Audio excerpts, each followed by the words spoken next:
എല്ലാവർക്കും എൻ്റെ നമസ്കാരം. നെഗറ്റീവ് തോട്ട്സ് എന്താണ് എന്ന് നമുക്ക് എല്ലാവർക്കും അറിയാം. നമ്മുടെ ജീവിതത്തിൽ ഒരുപാട് ചിന്തകൾ വരാറുണ്ട്.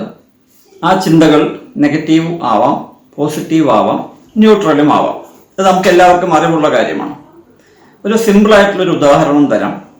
നിങ്ങൾ സ്കൂളിൽ പഠിക്കുമ്പോഴോ കോളേജിൽ പഠിക്കുമ്പോഴോ ഒരു ക്ലാസ്സിൽ ഇരിക്കുകയാണ്. ടീച്ചർ അവിടെ ക്ലാസ് എടുത്തുകൊണ്ടിരിക്കുകയാണ്.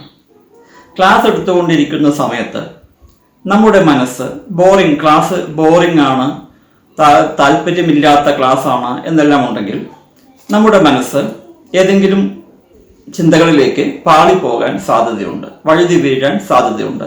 നമ്മളെല്ലാവരും ഇത് അനുഭവിച്ചിട്ടുള്ളതാണ്.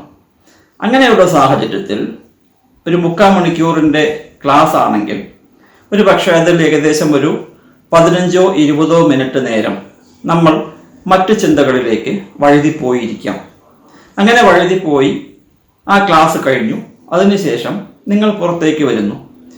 അപ്പോൾ ഞാൻ നിങ്ങളോട് ചോദിക്കുകയാണ്, ആ 15 മിനിറ്റ് നേരം നിങ്ങളുടെ മനസ്സിൽ വന്ന ആ ചിന്തകൾ, അതായത് ഈ പാളിപ്പോയ സമയത്ത് മനസ്സിൽ വന്ന ചിന്തകൾ ഏതൊക്കെയാണ് എന്ന് പറയാൻ കഴിയുമോ എന്ന് ചോദിച്ചാൽ സ്വാഭാവികമായും നിങ്ങൾക്ക് ഓർമ്മയുണ്ടാവില്ല.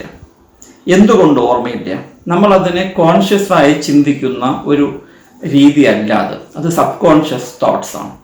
നമ്മൾ പോലും അറിയാതെ, നമ്മുടെ അവയർനെസ് ഇല്ലാതെ വരുന്ന ചിന്തകളാണ് അവ. അതുകൊണ്ട് നമുക്കതിനെ ഓർത്തിരിക്കാൻ കഴിയില്ല. അങ്ങനെ വരുന്ന ചിന്തകൾ നമ്മുടെ ജീവിതത്തിൽ ഒരുപാട് പ്രാവശ്യം അങ്ങനെ ഉണ്ടാവാറുണ്ട്. പലപ്പോഴും ശ്രദ്ധിച്ചിട്ടുണ്ടാവും, രാവിലെ എഴുന്നേറ്റ ഉടനെ നമ്മൾ പറയാറുണ്ട്, അവൻ അന്തം വിട്ട പോലെ അങ്ങനെ ഇരിക്കുകയാണ്. പല്ല് തേക്കുമ്പോൾ നമ്മൾ ദൂരത്തേക്ക് നോക്കി ഇങ്ങനെ ഇരിക്കും. അപ്പോൾ പൊതുവെ ആ സമയത്ത് നമ്മുടെ മനസ്സിൽ പല ചിന്തകളും കടന്നു വരുന്നു. പക്ഷെ എന്താണ് ചിന്തിച്ചത് എന്ന് അതിനുശേഷം നമ്മൾ റീകലക്ഷൻ ചെയ്യാൻ നോക്കുമ്പോൾ സാധിക്കുന്നില്ല. അപ്പോൾ ഈ സമയത്തും ഇതേപോലെ നെഗറ്റീവ് ചിന്തകൾ വരാം, പോസിറ്റീവ് ചിന്തകൾ വരാം, ന്യൂട്രൽ ചിന്തകൾ വരാം. ഇതെല്ലാം സർവ്വസാധാരണമാണ്. അപ്പോൾ ഇത്തരം ചിന്തകൾ, അതായത് ഈ ചിന്തകൾ ഞാൻ പോലും അറിയാതെ വരുന്നല്ലോ, അത് മോശമാണോ? അത് ഏതെങ്കിലും മാനസിക രോഗത്തിന്റെ ലക്ഷണമാണോ എന്ന് ചോദിച്ചാൽ ഒരിക്കലുമല്ല. കാരണം ചിന്തകൾ എന്ന് പറയുന്നത് വളരെ വളരെ സ്വാഭാവികമായിട്ടുള്ള ഒരു പ്രൊസീജിയറാണ്. അപ്പോൾ ഈ ചിന്തകളുടെ അതേപോലെ തന്നെ നെഗറ്റീവ് ചിന്തകൾ ഓവർവെൽമിംഗ് ആയി വരുന്നു എന്നുള്ളതാണ് ഏറ്റവും പ്രധാനപ്പെട്ട വിഷയം. നമ്മുടെ മനസ്സ് പ്രക്ഷുബ്ധമായ സമയത്ത്, ഉദാഹരണത്തിന് നിങ്ങൾ നിങ്ങളുടെ കാമുകിയുമായോ അതല്ലെങ്കിൽ ഭാര്യയുമായോ ഒരു വഴക്കുണ്ടായി, കുറച്ച് സ്ട്രോങ് ആയിട്ടുള്ള ഒരു വഴക്കുണ്ടായി, ഭർത്താവുമായോ കാമുകനുമായോ സ്ട്രോങ് ആയിട്ടുള്ളൊരു വഴക്കുണ്ടായി എന്ന് വിചാരിക്കുക. അതിനുശേഷം കുറേ നേരത്തേക്ക് നിങ്ങളുടെ മനസ്സിൽ മേബി 24 മണിക്കൂർ നേരത്തോളം, ഒരു പക്ഷേ അതിലും കൂടുതൽ, നമ്മുടെ മനസ്സിൽ ആ സംസാരത്തെക്കുറിച്ച്, ആ വഴക്കിനെ കുറിച്ച്, അതിൻ്റെ നെഗറ്റീവ് ആസ്പെക്ട്സിനെ കുറിച്ച് നിരന്തരമായ ചിന്തകൾ വന്നുകൊണ്ടേയിരിക്കുന്നു. ഇവിടെ ഈ ചിന്തകൾ കോൺഷ്യസുമാണ്, സബ് കോൺഷ്യസുമാണ്. കാരണം നമ്മുടെ മനസ്സിനെ മതിച്ച, അത്രത്തോളം നെഗറ്റീവായി ഇൻഫ്ലുവൻസ് ചെയ്ത ഒരു സംഭവമാണ് നടന്നത്. ആ സംഭവവുമായി ബന്ധപ്പെട്ടിട്ടുള്ള നെഗറ്റീവ് ചിന്തകൾ കണ്ടിന്യൂസ് ആയി വന്നുകൊണ്ടിരിക്കുന്നു. ഇത് ഓട്ടോമാറ്റിക് ആണ്, കാരണം ആ സാഹചര്യം അത്രയും സ്ട്രോങ് ആണ്. അപ്പോൾ അങ്ങനെ വരുമ്പോൾ നമുക്കിത് കൺട്രോൾ ചെയ്യാൻ സാധിക്കുന്നില്ല. ആരോട് ചോദിച്ചാലും പറയും, എനിക്കെൻ്റെ നെഗറ്റീവ് ചിന്തകളെ കൺട്രോൾ ചെയ്യാൻ കഴിയുന്നില്ല, ചിന്തകൾ വീണ്ടും വീണ്ടും വരുന്നു, ഞാനത് വരരുത് എന്ന് ശ്രമിക്കും തോറും അത് കൂടുതൽ വന്നുകൊണ്ടിരിക്കുന്നു എന്ന് പറയും. വളരെ സ്വാഭാവികമായ ഒരു പ്രക്രിയയാണ്. പക്ഷെ നമ്മൾ ശ്രദ്ധിക്കേണ്ട പ്രധാനപ്പെട്ട കാര്യം, ഏകദേശം 24 മണിക്കൂറോ അതല്ലെങ്കിൽ നമ്മൾ ആരുമായിട്ടാണോ വഴക്കടിച്ചത് അവരുമായി ഒന്ന് സംസാരിച്ച് ആ വഴക്കിൻ്റെ അടിസ്ഥാനം അവിടെ നമ്മൾ സംസാരിച്ച് തീർത്തു കഴിഞ്ഞാൽ, സൊല്യൂഷനിലേക്ക് വന്നു കഴിഞ്ഞാൽ ഈ നെഗറ്റീവ് ചിന്തകൾ പാടെ ഇല്ലാതാകും. അപ്പോൾ ഇങ്ങനെയുള്ള ഓട്ടോമാറ്റിക് നെഗറ്റീവ് ചിന്തകൾ മാനസിക സമ്മർദ്ദം വരുമ്പോൾ അതിന് ശേഷവും ഉണ്ടാവുന്ന സംഭവങ്ങളാണ്. അപ്പോൾ ഇത് ഓട്ടോമാറ്റിക് ആണ്. നമ്മൾ ഇതിനെ തടയാൻ ശ്രമിക്കുമ്പോൾ ഇത് കൂടുതൽ ബുദ്ധിമുട്ടുണ്ടാക്കും എന്നർത്ഥം. പക്ഷേ ഏറ്റവും പ്രധാനമായിട്ട് മനസ്സിലാക്കേണ്ട കാര്യം എന്താ?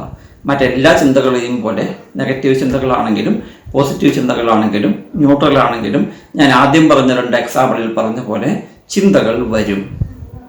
ഓട്ടോമാറ്റിക് ആയിട്ടുള്ള ചിന്തകളാണവ. നെഗറ്റീവ് സാഹചര്യങ്ങളിൽ നെഗറ്റീവ് ചിന്തകൾ തുടർച്ചയായി വരുന്നു. പോസിറ്റീവ് സാഹചര്യങ്ങളിൽ പോസിറ്റീവ് ചിന്തകൾ തുടർച്ചയായി വരുന്നു. നെഗറ്റീവ് ആണെങ്കിലും പോസിറ്റീവ് ആണെങ്കിലും ചിന്തകൾ വെറും ചിന്തകളാണ്. ചിന്തകൾക്ക് നമ്മെ ഒരിക്കലും സ്വാധീനിക്കാൻ കഴിയുകയില്ല. നമ്മുടെ മനസ്സിന് നെഗറ്റീവായിട്ടുള്ള ഒരു ഇമ്പാക്റ്റ് ഉണ്ടാക്കാൻ കഴിയുകയില്ല. നമ്മുടെ ജീവിതത്തിൽ ഒരു നെഗറ്റീവ് ഇമ്പാക്റ്റ് ഉണ്ടാക്കാൻ കഴിയുന്നില്ല. അവ നമ്മുടെ ഭാവി പ്രവചിക്കുന്നില്ല. നെഗറ്റീവായോ പോസിറ്റീവായോ വരുന്ന ഒരു ചിന്തകളും നടക്കാനും പോകുന്നില്ല. ചിന്തകളാണ് എന്നുള്ള രീതിയിൽ അതിനെ കാണുന്നതായിരിക്കും മനസ്സമാധാനത്തിന് ഏറ്റവും നല്ലത്. അപ്പോൾ അങ്ങനെയുള്ള നെഗറ്റീവ് ചിന്തകളെ പൊതുവെ, അതായത് നമുക്കറിയാം ഈ നെഗറ്റീവ് ചിന്തകൾ പൊതുവെ മറ്റു സാഹചര്യങ്ങൾ, സ്ട്രെസ് ഡിസോർഡർ, മാനസിക സമ്മർദ്ദം വന്നാൽ അതിനുശേഷം നെഗറ്റീവ് ചിന്തകൾ വരാം.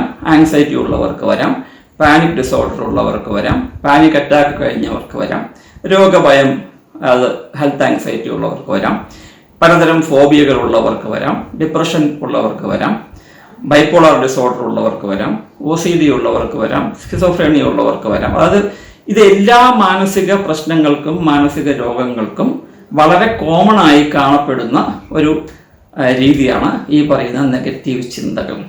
നെഗറ്റീവ് ചിന്തകളിൽ വർക്ക്ലെസ്നെസ് വരാം, ഹോപ്പ്ലെസ്നെസ് വരാം, എനിക്കൊന്നിനും കഴിയുന്നില്ല, മോട്ടിവേഷൻ ഇല്ലാത്ത അവസ്ഥ വരാം. ഇതെല്ലാം പരിഹരിക്കണം എന്നുള്ളതാണ് ഏറ്റവും പ്രധാനപ്പെട്ട വിഷയം. അപ്പോൾ ഈ പരിഹരിക്കാനുള്ള മാർഗങ്ങൾ എന്താണ്? ഇപ്പോൾ കോഗ്നിറ്റീവ് ബിഹേവിയറൽ തെറാപ്പിയിൽ വളരെ കൃത്യമായി മരുന്ന്, എല്ലാ നെഗറ്റീവ് ചിന്തകൾക്കും മരുന്നിൻ്റെ ആവശ്യമില്ല. ഞാൻ നേരത്തെ പറഞ്ഞ പോലെ 24 മണിക്കൂറോ 48 മണിക്കൂറോ ഉള്ള സാഹചര്യങ്ങൾ, ഞാൻ കാമുകിയോട് നിങ്ങൾ വഴക്കടിച്ചു എന്ന് പറഞ്ഞു, കാമുകനോട് വഴക്കടിച്ചു എന്ന് പറഞ്ഞു, അതുമായി ബന്ധപ്പെട്ട നെഗറ്റീവ് ചിന്തകൾ വരുന്നു. 24 മണിക്കൂറുണ്ടാവാം, 48 മണിക്കൂറുണ്ടാവാം. നമ്മൾ ആരും അതിനുവേണ്ടി സൈക്യാട്രിസ്റ്റിനെ കണ്ട് മരുന്ന് കഴിക്കാറില്ല. നമുക്കറിയാം, നമ്മൾ ഒന്നുകൂടി എൻഗേജ് ആയാൽ അല്ലെങ്കിൽ ഒന്ന് സംസാരിച്ചത് തീർപ്പാക്കിയാൽ അതൊരു പ്രശ്നമല്ല എന്ന് നമുക്കറിയാം. മരുന്ന് കഴിക്കാറില്ല. അതേപോലെ ഒന്നുകൂടി ഡീപ്പായി നോക്കിയാലോ, ബ്രേക്കപ്പായി, ഏതെങ്കിലും ഒരു വിഷയത്തിൽ ബ്രേക്കപ്പായി എന്ന് വിചാരിക്കുക. അപ്പോൾ ബ്രേക്കപ്പ് ആകുമ്പോൾ കാമുകന്മാർ തമ്മിലുള്ള ബ്രേക്കപ്പോ അതല്ലെങ്കിൽ ഭാര്യാഭർത്താക്കന്മാർ തമ്മിലുള്ള ബ്രേക്കപ്പോ ഡിവോഴ്സോ ആവാം. അതുമായി ബന്ധപ്പെട്ട് നെഗറ്റീവ് ചിന്തകൾ നമുക്ക് വരാം. അത് ഓവർവെൽമിംഗ് ആയിരിക്കും, വളരെയധികം ബുദ്ധിമുട്ടുണ്ടാക്കുന്നതായിരിക്കാം. നമുക്കറിയാം, ഉറക്കം നഷ്ടപ്പെടാം, നമ്മൾ വർത്ത്ലെസ് ആയി തോന്നാം, ഹോപ്പ്ലെസ് ആയി തോന്നാം. ഈ നെഗറ്റീവ് ചിന്തകൾ വീണ്ടും വീണ്ടും വരാം. ഒരു കാര്യത്തിലും നമുക്ക് ശ്രദ്ധിക്കാൻ കഴിയാത്ത, ഫോക്കസ് ഇല്ലാത്ത അവസ്ഥ വരാം. ഒരു കാര്യവും ഇൻട്രസ്റ്റോടു കൂടി ചെയ്യാൻ താല്പര്യമില്ലാത്ത അവസ്ഥ വരാം. വീട്ടിൽ നിന്ന് പുറത്തേക്ക് ഇറങ്ങാൻ മടി ഉണ്ടാവാം. ചെയ്യുന്ന ജോലിയിൽ ഫോക്കസ് ഇല്ലാത്ത അവസ്ഥ വരാം. ഫ്രണ്ട്സിനോട് സംസാരിക്കാൻ താല്പര്യമില്ലാത്ത അവസ്ഥ വരാം. ആരെങ്കിലും വീട്ടിലേക്ക് വന്നാൽ അവരോട് മുഖം കൊടുക്കാതെ സംസാരിക്കുന്ന, അല്ലെങ്കിൽ ആ ഭാഗത്തേക്ക് തന്നെ പോകാത്ത അവസ്ഥ വരാം. ആരെങ്കിലും ഫോണിൽ വിളിച്ചാൽ നമ്മളൊരു പക്ഷേ ഫോൺ അറ്റൻഡ് ചെയ്തില്ല എന്ന് വരാം. ഇനി ഫോൺ അറ്റൻഡ് ചെയ്താൽ തന്നെ വളരെ കുറച്ച് മാത്രമേ സംസാരിക്കുകയുള്ളൂ. അങ്ങനെയെല്ലാമുള്ള, അതായത് പ്രത്യേകിച്ച് ഈ പറയുന്ന ലക്ഷണങ്ങളെല്ലാം പൊതുവെ ഡിപ്രഷൻ ലക്ഷണങ്ങളാണ്. അതിനർത്ഥം നമുക്ക് ഇത് ഡിപ്രഷൻ ആണ് എന്നല്ല. പൊതുവെ നമ്മുടെ നാട്ടുപുറത്തെ ഭാഷയിൽ അവന് ഡിപ്രഷനാണ്. എന്തുകൊണ്ട് ഡിപ്രഷൻ വന്നു? ബ്രേക്കപ്പ് ആയതുകൊണ്ട് ഡിപ്രഷൻ വന്നു. പക്ഷെ നമുക്ക് എല്ലാവർക്കും കൃത്യമായിട്ട് അറിയാം, ഇത് വന്നത് ബ്രേക്കപ്പ് കൊണ്ടാണ്. ബ്രേക്കപ്പ് കൊണ്ടുവരുന്ന ഡിപ്രഷൻ നമ്മൾ ആ സാഹചര്യവുമായി പൊരുത്തപ്പെട്ട് കഴിഞ്ഞാൽ 15 ദിവസമോ അല്ലെങ്കിൽ 3 ആഴ്ചയോ 1 മാസമോ കഴിഞ്ഞാൽ ആ പ്രശ്നങ്ങൾ പതിയെ പതിയെ കുറയുമെന്നും മാറുമെന്നും നമുക്ക് എല്ലാവർക്കും അറിയാം. ഇതിനു വേണ്ടി ആരും സൈക്യാട്രിസ്റ്റിനെ കാണാറില്ല. ഇനിയിപ്പോൾ കണ്ടാൽ തന്നെയും സൈക്യാട്രിസ്റ്റ് ഒന്ന് കൗൺസിലിങ്ങിന് പോയാൽ മതി എന്നാണ് പൊതുവെ പറയുക. 2-3 കൗൺസിലിംഗ് ഉണ്ടോ, അതെല്ലാം മാറും സ്വാഭാവികമായിട്ടും. പക്ഷെ ഈ പറയുന്ന എല്ലാ നെഗറ്റീവ് തോട്ട്സിനും സൈക്യാട്രിസ്റ്റിന്റെ അല്ലെങ്കിൽ മരുന്നിന്റെ ആവശ്യമില്ല. മിക്കവാറും നമുക്കതിനെ മാറ്റിയെടുക്കാം. എന്നാൽ ചില പ്രശ്നങ്ങൾ ലൈക്ക് ആങ്സൈറ്റി ഡിസോർഡറിൽ വരുന്ന നെഗറ്റീവ് തോട്ട്സ്, ഡിപ്രഷനിൽ വരുന്ന negative thoughts, health anxiety, panic അറ്റാക്കിന് ശേഷം പാനിക് ഡിസോർഡറിൽ വരുന്ന നെഗറ്റീവ് തോട്ട്സ്, ബൈപ്പോളാർ ഡിസോർഡറിൽ വരുന്ന നെഗറ്റീവ് തോട്ട്സ്, ഇതെല്ലാം വളരെയധികം ഓവർവെൽമിംഗ് ആണ്. നമുക്ക് സാധാരണ അത് പിന്നീട് മാറും, കുറച്ച് ദിവസം കഴിയുമ്പോൾ മാറും എന്ന് ഉറപ്പിക്കാൻ കഴിയാത്ത തരത്തിലുള്ള നെഗറ്റീവ് തോട്ട്സ് ആവും.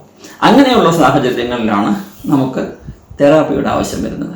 അപ്പോൾ കോഗ്നിറ്റീവ് ബിഹേവിയറൽ തെറാപ്പിയിൽ പൊതുവെ നമ്മൾ ഉപയോഗിക്കുന്നത് തോട്ടിന്, അതായത് നമ്മുടെ ചിന്തകളെ ഐഡൻറ്റിഫൈ ചെയ്ത് റീസ്ട്രക്ചർ ചെയ്ത് റീപ്ലേസ് ചെയ്ത്, ആദ്യം തോട്ട്സിനെ ഐഡൻറ്റിഫൈ ചെയ്യണം. അതിനുള്ള പെർഫെക്റ്റ് ആയിട്ടുള്ള വീഡിയോ വിത്ത് എല്ലാ റിസോഴ്സസോടും കൂടി ഞാൻ അടുത്ത് തന്നെ നിങ്ങൾക്ക് ഒരു വീഡിയോ ഉണ്ടാക്കിത്തരാം.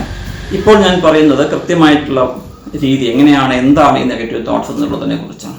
അപ്പോൾ കോഗ്നിറ്റീവ് ബിഹേവിയറൽ തെറാപ്പിയിൽ നമ്മൾ ഉപയോഗിക്കുന്നത് ഈ പറയുന്ന ടെക്നിക്സ് ആണ്. ഈ പറയുന്ന നെഗറ്റീവ് തോട്ട്സിനെ ആദ്യം ഐഡൻറ്റിഫൈ ചെയ്യുക, പിന്നീട് അതിനെ സ്ട്രക്ചർ ചെയ്യുക, റീഫ്രെയിം ചെയ്യുക, റീപ്ലേസ് ചെയ്യുക, അതിനുശേഷം ആ റീപ്ലേസ് ചെയ്ത തോട്ട്സിനെ നമ്മൾ കൃത്യമായി ഇംപ്ലിമെൻ്റ് ചെയ്ത് മുന്നോട്ട് പോവുക. അതിൻ്റെ കൂട്ടത്തിൽ തീർച്ചയായും എക്സസൈസ് സഹായിക്കും, മെഡിറ്റേഷൻ അല്ലെങ്കിൽ മൈൻഡ്ഫുൾനെസ് എക്സസൈസ് സഹായിക്കും, ഗ്രാറ്റിറ്റ്യൂഡ് എക്സസൈസ് സഹായിക്കും. നിങ്ങൾക്ക് ഈ ചെറിയ ചെറിയ കാര്യങ്ങളിൽ ഞാൻ വീണ്ടും പറയുന്നു, കൗൺസിലിംഗ് മതി, അതിന് തെറാപ്പിയുടെ ആവശ്യമൊന്നുമില്ല. ഇത് ചെറിയ കാര്യം എന്ന് പറയുന്നത് തന്നെ ചെറിയ കാര്യമായതുകൊണ്ടാണ്, നമുക്ക് എല്ലാവർക്കും അറിയാം. എന്നാൽ ഏതെങ്കിലും മാനസിക പ്രശ്നവുമായി ബന്ധപ്പെട്ട നെഗറ്റീവ് തോട്ട്സ്, ഓവർവെൽമിംഗ് ആയിട്ടുള്ള നെഗറ്റീവ് തോട്ട്സ്, അതിന് കൗൺസിലിങ്ങിൻ്റെ കൂടെ തന്നെ ഒരു പക്ഷേ തെറാപ്പിയുടെ ആവശ്യം വരാം. ഒരുപാട് കൂടുതൽ നെഗറ്റീവ് തോട്ട്സ് വരികയാണ് എന്നുണ്ടെങ്കിൽ ഒരു പക്ഷേ മരുന്നിൻ്റെ ആവശ്യവും വരാം. സൈക്യാട്രിസ്റ്റിനെ കണ്ട് മരുന്ന് കഴിക്കാൻ ഞാൻ പറയാറുണ്ട്. കാരണം അത്രയധികം ബുദ്ധിമുട്ടുണ്ടാക്കുന്ന സാഹചര്യമാണെങ്കിൽ മരുന്നിന് മാത്രമേ ആ ചിന്തകളെ കൺട്രോൾ ചെയ്യാൻ കഴിയുകയുള്ളൂ. വൺസ് ചിന്തകളെ കൺട്രോൾ ചെയ്യാൻ നിങ്ങൾക്ക് കഴിഞ്ഞാൽ നമുക്ക് തെറാപ്പിയിലൂടെ നമുക്കത് മാറ്റിയെടുക്കാൻ കഴിയുകയും പിന്നീട് മരുന്ന് നിർത്തിയാൽ തന്നെ ഈ ചിന്തകൾ വീണ്ടും വരാതിരിക്കാൻ അത് സഹായിക്കുകയും ചെയ്യുന്നു. നിങ്ങൾക്ക് എന്തെങ്കിലും സംശയമുണ്ടെങ്കിൽ നിങ്ങൾ തീർച്ചയായും കമൻറ്റ് ബോക്സിൽ എഴുതാം, എന്നോട് ചോദിക്കാം, ഞാനതിന് മറുപടി പറയാൻ ശ്രമിക്കാം. തെറാപ്പിസ്റ്റിനെ കാണാം, എന്നെ ഓൺലൈൻ കൺസൾട്ടേഷൻ ചെയ്യാം, സൈക്കോളജിസ്റ്റിനെ നേരിട്ട് കാണാം, കൗൺസിലറിനെ നേരിട്ട് കാണാം, ആവശ്യമെങ്കിൽ സൈക്യാട്രിസ്റ്റിനെ നേരിട്ട് കാണാം. കാരണം ഈ പറയുന്ന പ്രശ്നങ്ങൾക്കെല്ലാം നെഗറ്റീവ് തോട്ട്സ് വളരെ കോമൺ ആയിട്ടുള്ള ഒരു സിംറ്റമാണ്. അതുകൊണ്ട് തന്നെ ഈ നെഗറ്റീവ് തോട്ട്സിനെ ഇല്ലാതാക്കേണ്ടത്, അറ്റ്ലീസ്റ്റ് മാനേജബിൾ ആക്കേണ്ടത് വളരെയധികം അത്യാവശ്യമാണ്. അതല്ലെങ്കിൽ ആ ചിന്തിക്കുന്ന സമയത്തും അതിന് ശേഷവും നമ്മുടെ ജീവിതം വളരെയധികം ബുദ്ധിമുട്ടിലാവും.